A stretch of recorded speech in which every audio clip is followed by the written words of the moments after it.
Hey everybody, today we're going to be taking a look at Mario Kart 8's new DLC that was announced about a week or so ago. Interesting stuff here. We haven't seen Nintendo go too far down the rabbit hole that is DLCs and add-ons and expansions and all that stuff. So I was kind of surprised when I heard about this, that they're going to be doing basically DLC for a game that I thought was gonna finally be at the end of the line. So the thing is, back when Mario Kart 8 first came out for the Wii U, I bought it right after it came out actually. And when it came out on the Switch, I got my Switch not long after that, probably a couple months after that came out, when I finally was able to find one. And the first thing I said was, I am not buying Mario Kart again for that. I'm really tired of buying games over and over, whether it be for Nintendo consoles or any other consoles.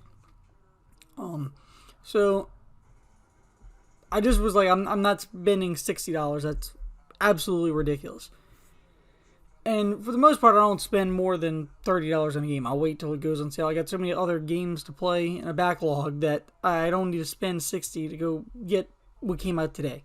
I'll wait until it goes down to 15 or so usually. For most things, of course, with Nintendo, it's not really possible. I'll usually wait till they hit either 30 or 40, once a year on Black Friday or so. I'll go stock up on a bunch of stuff, and that's what I did last year. This year, I didn't really get a whole lot. New Switch games that I pretty much have kept up with everything. The one exception is Mario Kart 8. Since I made that original decision not to buy it, I've really refused to buy it. It's never gotten down to 30. I think it might have once a long time ago. And that's really my threshold with it. I refuse to pay for a 30, more than $30. At some point, I'm going to suck it up and do it, just because at this point, I guess I got to. But I was always like, well, surely they're going to be coming out with another one next year. At the time, if I got to, I'll just spend the money and buy it. That still has not happened. So I still don't have Mario Kart 8 on the Switch, and it's kind of frustrating at this point. I just wish I would have spent the 50 or so bucks when it was on sale, or 40 bucks when it was on sale years ago, because it regularly goes on sale for about 40. Every month or couple months you'll see it, Target or one of those places, or down to 40, and unfortunately I didn't pick it up. So here we are, the DLC. I honestly expected 9 when they announced this DLC. I really thought, any day now Nintendo's going to announce a new game, and that's why I'm really surprised that they announced Splatoon 3 last year, when Splatoon 2 is pretty sufficient. And at this point, we're going to have 3 Splatoon games within the course of having Mario Kart 8. I think it's insane when Mario Kart is one of Nintendo's absolute best-selling games and franchises here, much like Super Smash Brothers. So it's really kind of amazing. But anyway, I will say this, though. This was not a disappointment. Even though I was disappointed not to see 9, seeing this kind of effort being put into 8 means they're at least trying something. They haven't gone full GTA 5 and said, "Here, just completely we want your money. We don't care what you think." They're obviously putting in effort. And the one nice thing that I would like to see in this, that I don't think we will, is the features from Double Dash. I grew up in the Double Dash era. That was my first Mario Kart game, and that was because I didn't have a Nintendo 64 until much later, actually.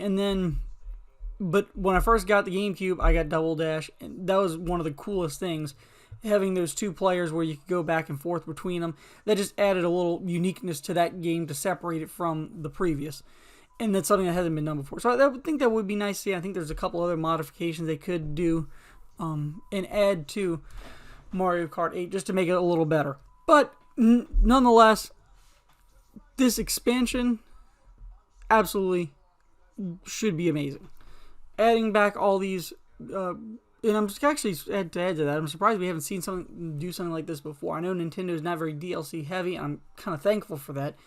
but I'm surprised that they haven't made it possible to access those other tracks in some form or fashion, because this will add 56 tracks. That's a lot. I don't know if that's all of them. I doubt it's all of them. I'll have to check on that, but that's a lot of tracks from the different games. And it was neat to see too. I don't see a picture. Some of the renderings. I don't know if they're gonna do kind of like they did here with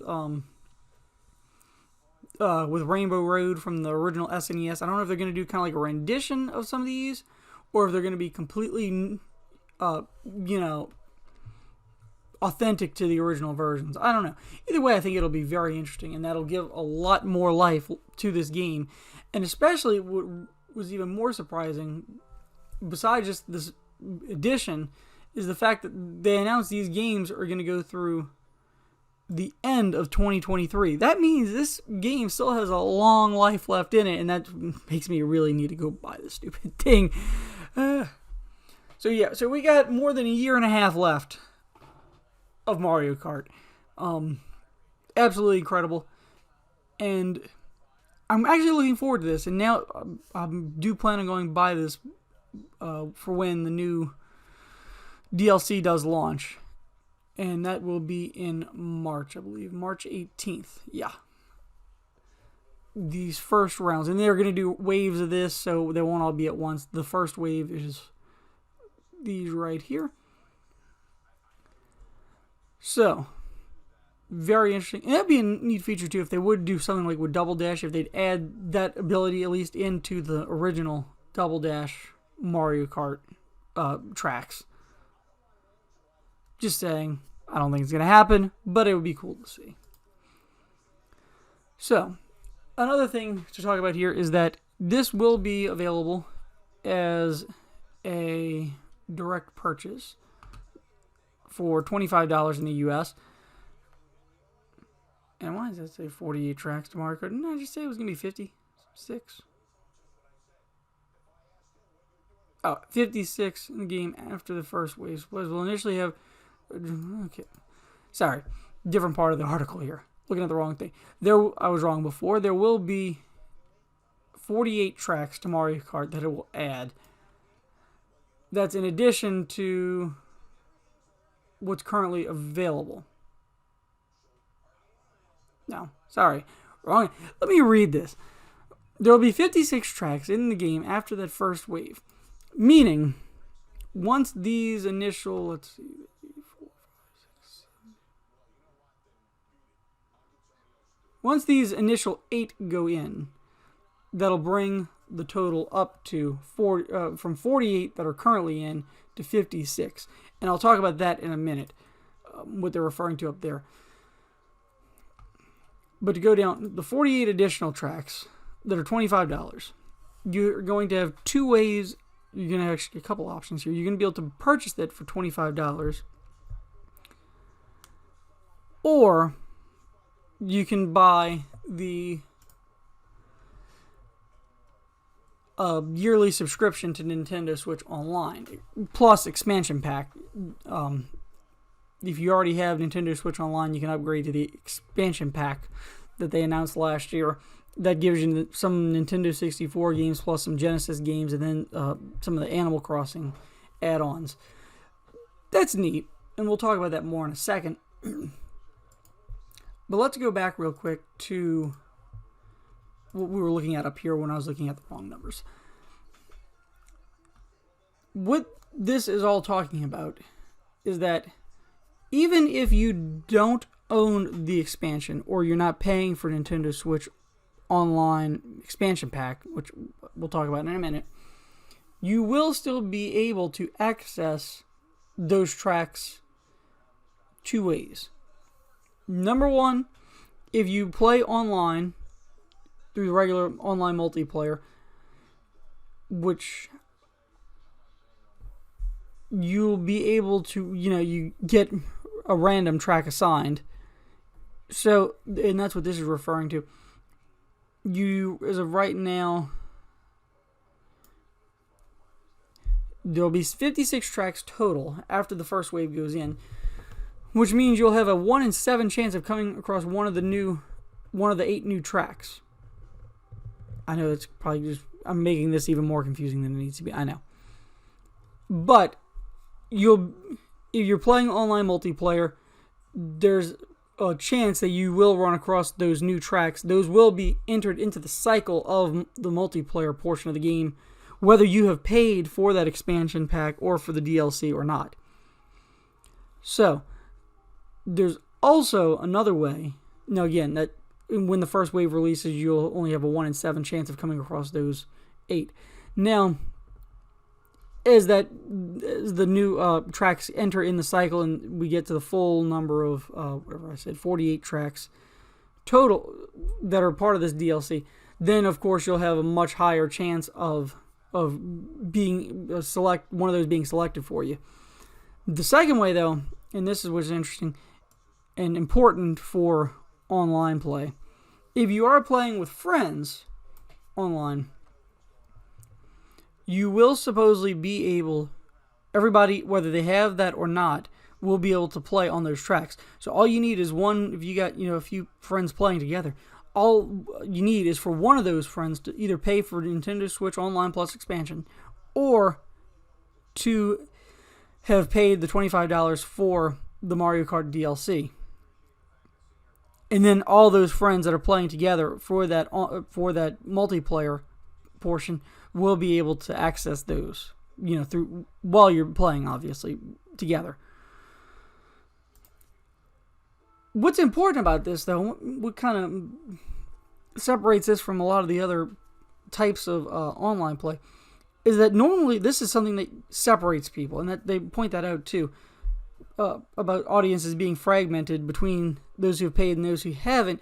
You no longer, it's much like with Game Pass, where if everybody's got, not in the same way, take that back, but in much the same way, though, if one person if everybody's paying for Game Pass, then they all are going to have access to the same things. It just keeps with continuity. This completely different. Don't equate the two in any way, shape, or form.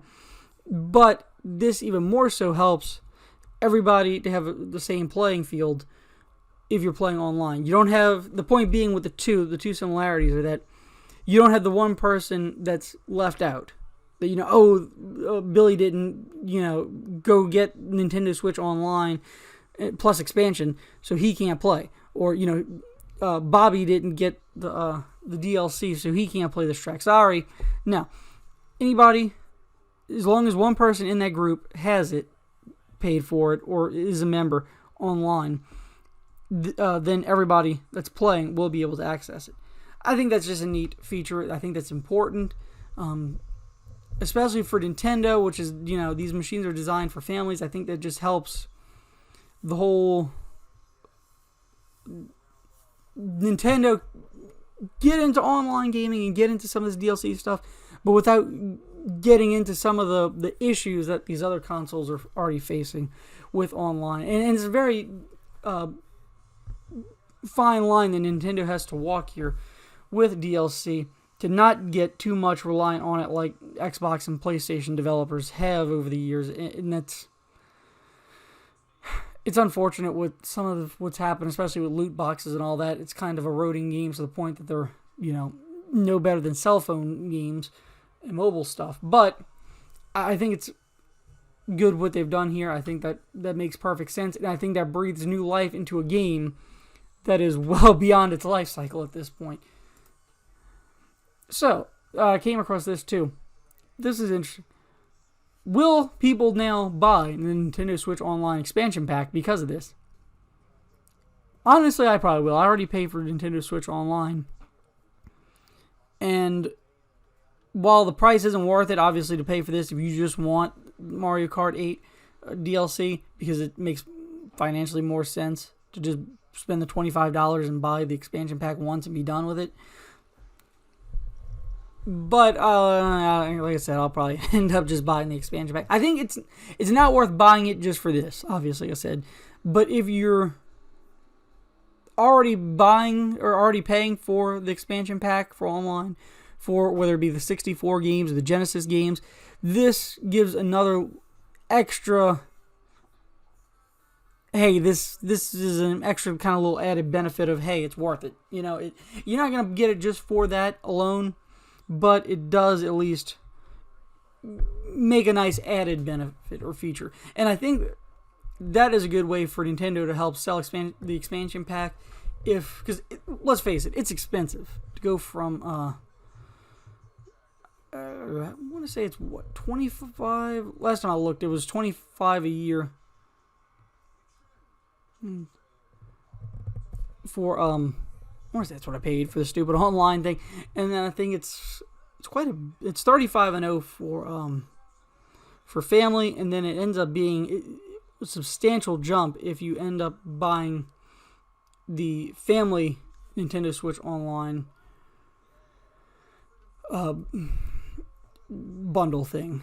So that's the problem. It just adds up. It's not, for what you get, you're only getting the Nintendo 64 games, and there wasn't that many at the time when it released.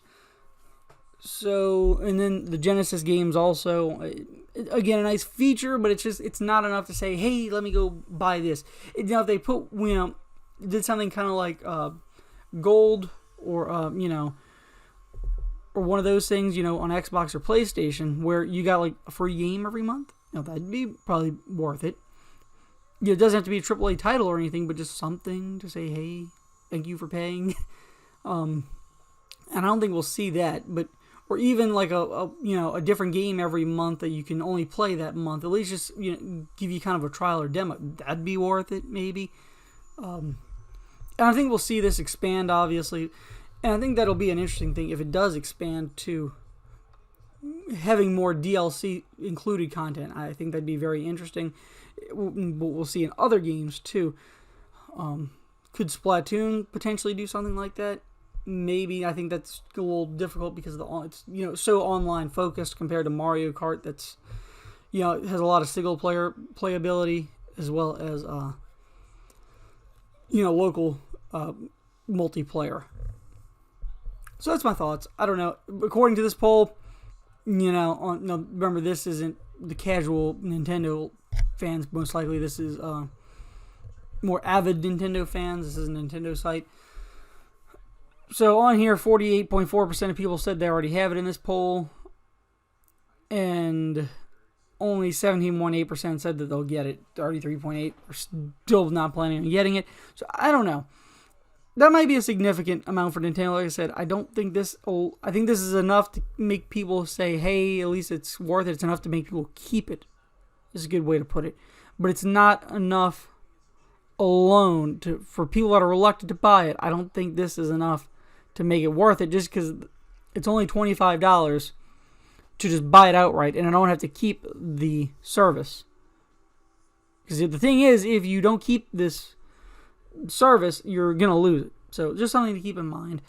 Like I said, interesting. I think it's a good add-on. I'm not certain on if that's gonna do much, but we'll see.